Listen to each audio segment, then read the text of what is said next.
Students, जैसे कि आप क्वेश्चन में देख पा रहे हो, इसमें बोला गया from the following information calculate operating profit before working capital changes.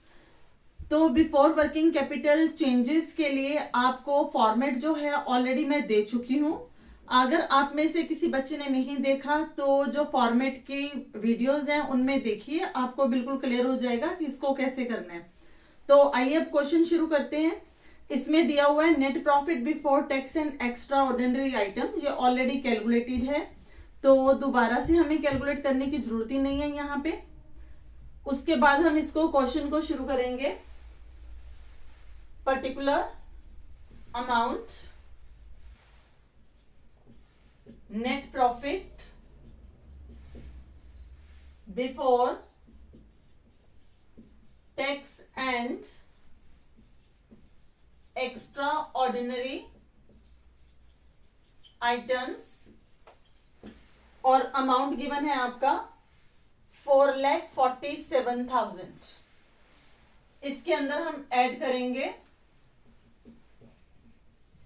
Non cash and non operating items debited to P&L account. ये आपका हेडिंग बन जाएगा। अब क्वेश्चन में आपको सिलेक्ट करना है नॉन कैश आइटम कौन सी है और नॉन ऑपरेटिंग आइटम कौन सी है।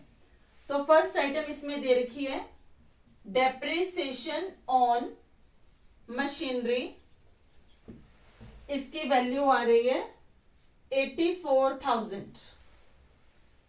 Then interest on बोरविंग्स,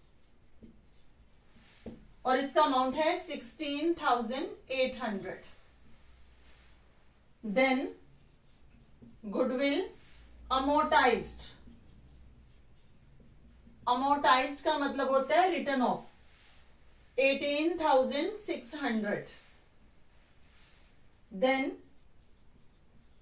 loss on sale of furniture, amount है 18,000। तो इसका टोटल आ गया हमारा 1,37,400। इस टोटल को हम बाहर ऐड करेंगे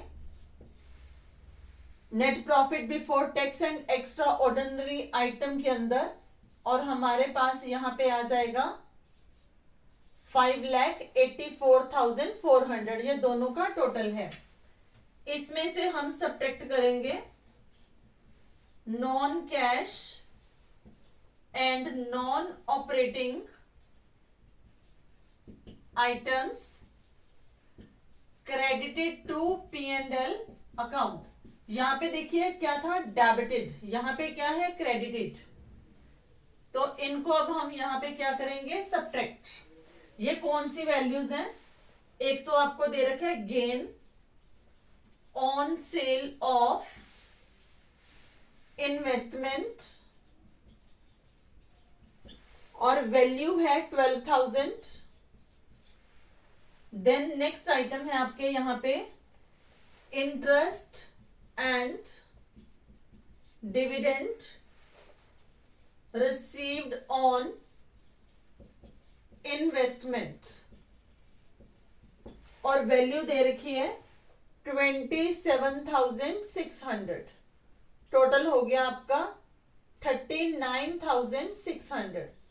अब ये क्रेडिटेड टू P&L का टोटल जो है वो यहां से माइनस हो जाएगा, और माइनस करने के बाद आपके पास वैल्यू आएगी 5,44,800।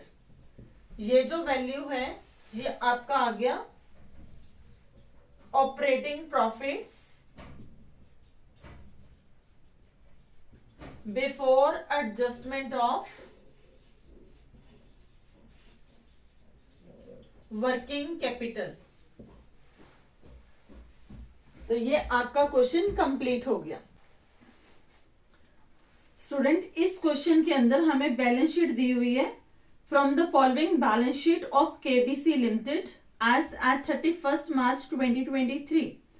And additional information, calculate operating profit before working capital changes. अब इस क्वेश्चन को ध्यान से देखिए। इसमें इक्विटी एंड लायबिलिटीज के अंदर shareholder funds, share capital, reserve and surplus दे रखे हैं और रिजर्व एंड सरप्लस के साथ में नोट नंबर भी दिया हुआ है। तो रिजर्व एंड सरप्लस के नोट नंबर के अंदर हमें दे रखे हैं जनरल रिजर्व और balances of profit and loss. तो हमें क्वेश्चन स्टार्टिंग से ही करना पड़ेगा। पिछले क्वेश्चन में आपने देखा, वहां पे हमें क्या दिया था, operating profit before working capital calculate करना था, लेकिन हमें net profit before tax and extra ordinary item पहले से ही दे रखा था। यहां पे हमें वो भी कैलकुलेट करना है। तो इस क्वेश्चन को हम स्टार्टिंग से करेंगे और इस क्वेश्चन के अंदर करंट लायबिलिटी है, trade payables, other current liabilities, उसके साथ में लिखा है outstanding expenses, then short term provision और वो है हमारा provision for tax, then non current assets, property plant and equipments, इसके रिगार्डिंग एक एडजस्टमेंट दी है, depreciation for the year was 75,000, then non current investment, then current assets.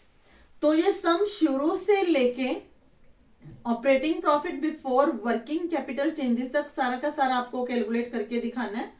तो चलिए शुरू करते हैं। कैसे करेंगे?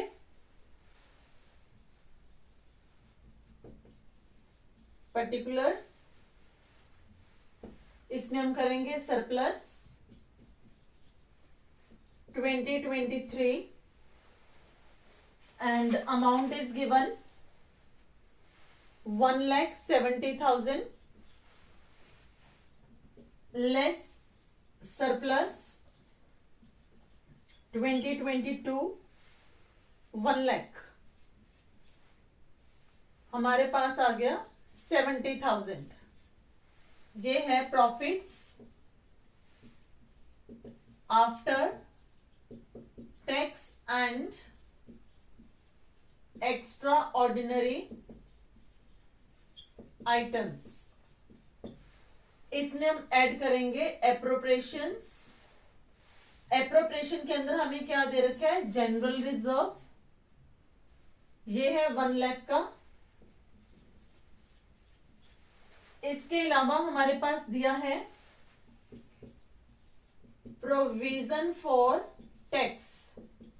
जो हमारा करंट ईयर का स्टूडेंट्स प्रोविजन फॉर टैक्स है वो हमारा मेड होगा, ड्यूरिंग द ईयर होगा, वो हमें यहाँ ऐड करना है। और करंट ईयर का कितना है, 1 लाख रुपीज। उसके अलावा हमारे पास यहाँ पे कोई भी एप्रोप्रिएशन नहीं दी, तो ये हमारे क्या हो गया, एक्स्ट्रा ऑर्डिनरी आइटम भी इसमें नहीं दी। 2,70,000 हमारे पास आ गया net profit before tax and extra ordinary items. अब हम यहां पे शुरू करेंगे कैश फ्लो स्टेटमेंट। इसके अंदर हमारे पास क्या आएगा, पर्टिकुलर्स, डिटेल और अमाउंट। ये जो हमने कैलकुलेट करा है net profit before tax and extra ordinary item, यहां से लेके हम यहां पे आ जाएंगे। तो ये हमारा क्या होगा, net profit before tax and extra ordinary items. Amount आ गया हमारा 2,70,000। इसमें हम ऐड करेंगे non cash and non operating items debited to P&L account. ये है हमारा हेडिंग। इसके अंदर हमारे पास वैल्यूज हम देखेंगे, जैसा कि एडिशनल इंफॉर्मेशन से हमें मिल रहा है यहाँ पे डेप्रिसिएशन, ये ऑलरेडी कैलकुलेटेड है, तो हमें कुछ भी करने की जरूरत नहीं है। ड्यूरिंग द ईयर ये दिया हुआ है 75,000। यहाँ पे कोई loss on sale of plant property equipment नहीं है, किसी एसेट पे लॉस नहीं है। हमारे पास और कोई इंफॉर्मेशन इसके रिगार्डिंग गिवन नहीं है। करंट लायबिलिटीज गिवन है, करंट एसेट्स गिवन है, फिक्स एसेट्स गिवन है, लेकिन उनका कोई भी इफेक्ट हमारे पास नहीं आएगा। तो ये 75,000 हम यहां से ऐड कर देंगे और हमारा टोटल क्या आ जाएगा 3,45,000 रुपीज। इसको हम उठा के आउटर कॉलम में डाल देंगे क्योंकि यही हमारा आंसर है। उसने हमें कहा था calculate operating profits before adjustment of working capital. तो ये हमारे पास आंसर आ चुका है। इसके आगे का सम करने के लिए वो नहीं कह रहा। अगर इसके आगे भी क्वेश्चन करने के लिए बोला जाता तो ये अमाउंट जो मैंने आउटर कॉलम में लिखा है वो इनसाइड में ही रहता और इसी में हम आगे एडिशंस करते। तो ये हमारा क्वेश्चन यहां तक कंप्लीट हो गया है और अब हम शुरू करेंगे नेक्स्ट टॉपिक। और नेक्स्ट टॉपिक के लिए देखिए नेक्स्ट वीडियो।